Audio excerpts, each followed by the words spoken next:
living the dream. And I want you to live the dream, because I'm not living the dream because I'm special. I'm living the dream because I was obedient to the call of the dream. I was about 8 years old. I grew up in the church, and I was going to one of those Women's Day, you know how we have church all day long. I've been to Sunday school, and then we were going to, and then afternoon they were having a women's tea from the women's board. They were having a tea, and the little girl that was supposed to be there to do a recitation had gotten ill. And so they said to my stepmother, we need a little girl, can Oprah come back and do a recitation this afternoon? My stepmother said, yeah, I'll have her back here this afternoon. So this, church ain't over to 1:30. So by 4 o'clock, I had gone home and learned to recite Invictus by William Ernest Henley. Now, it starts out of the night that covers me, black as a pit from pole to pole, I thank whatever gods may be for my unconquerable soul. I was reciting it and doing the pit from pole to pole. I didn't know what I was saying. But at the end of the poem, there's the stanza that says, it matters not how straight the gate, how charged with punishment the scroll, I am the master of my fate. I am the captain of my soul.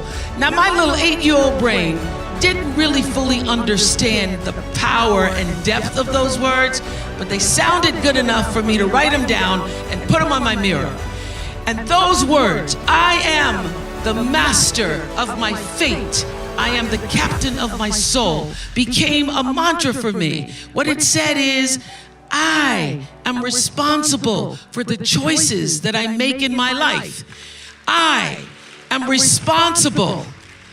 I am responsible. So obviously, I grew up and was better able to articulate what those words really mean.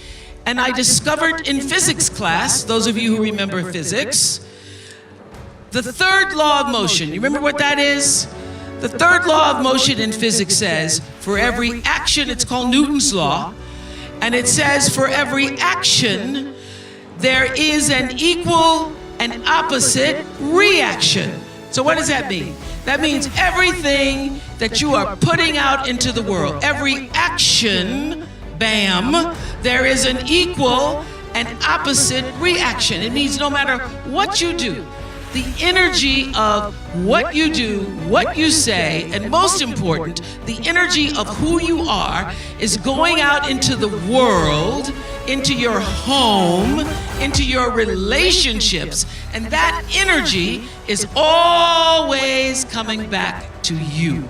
You are responsible for the energy that you are pulling out into the world, because that very energy, bam, is coming right back to you every single time, whether you believe it or not, because it is law. It is law. It is law that what you put out into the world is coming back. One black woman, my hand in God's hand, trusting in that word, because that word never failed me.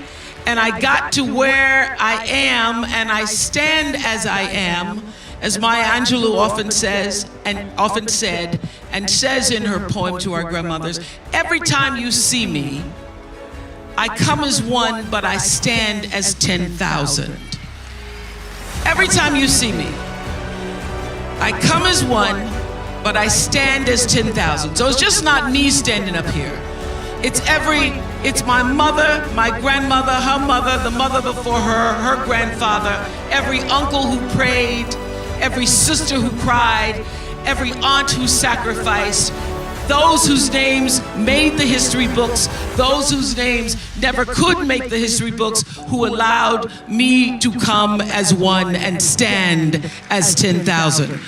So oftentimes when I walk into a room just as cool as you please, and I can't see another black face in a 50-mile radius, I stand and sit at the boards as one, but I'm bringing the 10,000 behind me. Because I not only know who I am, but I also know whose I am. And so, anything you hear about me that feels good, sounds good, you think about, I wonder what Oprah's doing, how's she doing? I am living the dream.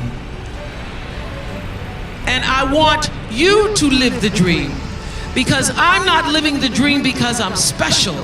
I'm living the dream because I was obedient to the call of the dream.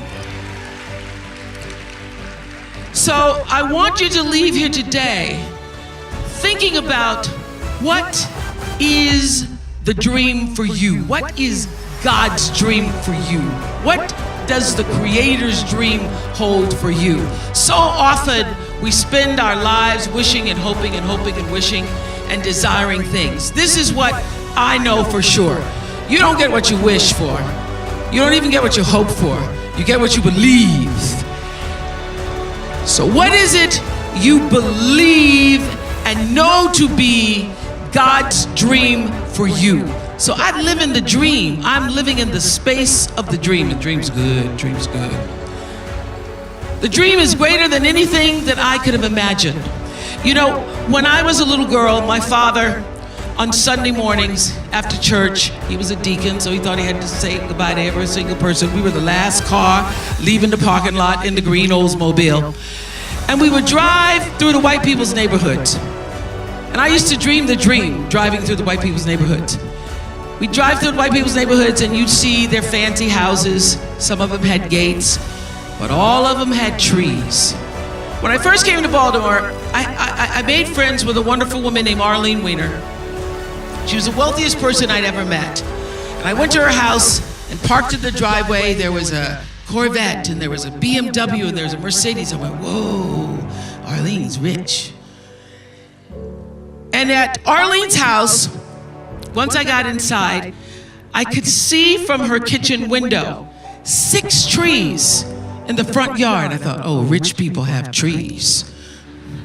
When I get rich, I'm gonna get me some trees. I'm not just gonna get me, everybody wanna get cars and pocketbooks and shoes, but I want me some trees.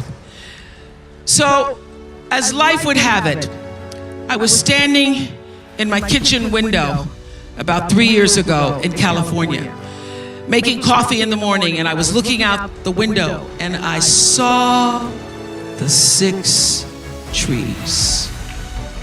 But listen to me. I was making the coffee. I saw the 6 trees. I went out on the porch to actually count the 6 trees. And this is what I noticed. That I could dream the 6, but beyond the 6 trees in my kitchen window are 3,687 trees. How do I know? Because I had them counted.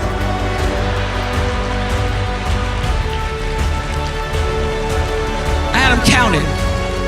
So I said, I want to know how many trees out there. I dreamed the 6. That's as much as my small mind and my imagination could hold for myself. I dreamed the 6, but God can see beyond the 6. Can see beyond the 6 because there was a bigger dream for me. And I'm here to tell you there is a bigger dream for you. There's a bigger dream. And so the key, the secret, the magic is to surrender to God's dream for you. To quit fighting against and pushing against and disallowing against and resisting against and trying to tell the Creator, the universal forces, divine intelligence what you are supposed to do, and get still and know for sure what His dream, the dream, is for you.